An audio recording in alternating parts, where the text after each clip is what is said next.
अगर आप अपने एलआईसी एजेंट से नाराज होकर या एजेंट के संपर्क में ना होने के कारण अपनी जीवन बीमा पॉलिसी का प्रीमियम जमा कराना छोड़ चुके हैं या छोड़ने की सोच रहे हैं, तो सावधान।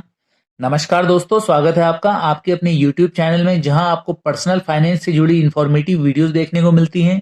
अगर आप इस विषय पर सही और पूरी जानकारी वाली वीडियोस देखना पसंद करते हैं तो बेल आइकन दबाकर चैनल को सब्सक्राइब कर लें, ताकि नई वीडियोस के नोटिफिकेशन आपको मिलते रहें।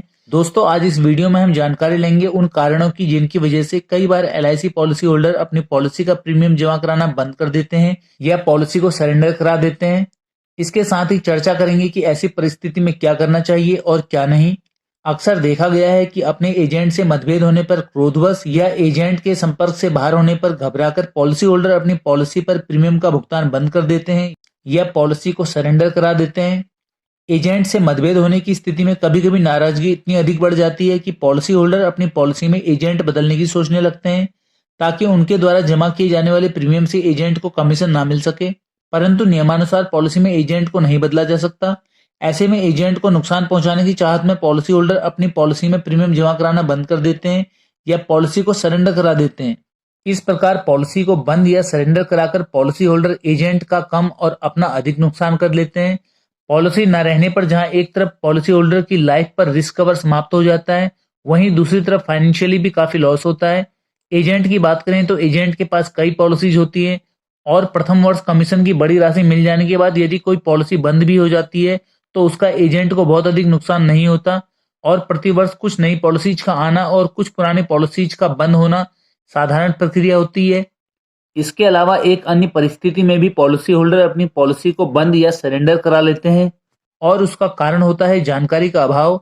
जैसे कि एलआईसी पॉलिसी लंबी अवधि के लिए होती है और इस दौरान कभी कभी एजेंट अपना कार्य छोड़ देते हैं या पॉलिसी होल्डर के संपर्क से बाहर हो जाते हैं।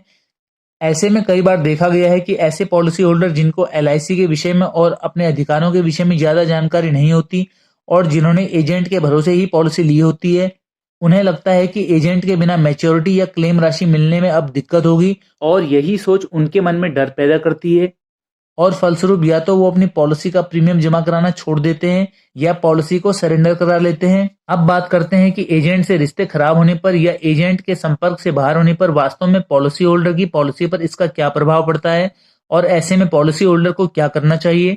एजेंट से रिलेशन खराब हो या एजेंट संपर्क से बाहर हो, दोनों ही परिस्थिति में इसका पॉलिसी होल्डर पर कोई गलत प्रभाव नहीं पड़ता और पॉलिसी होल्डर के हित 100% सुरक्षित रहते हैं।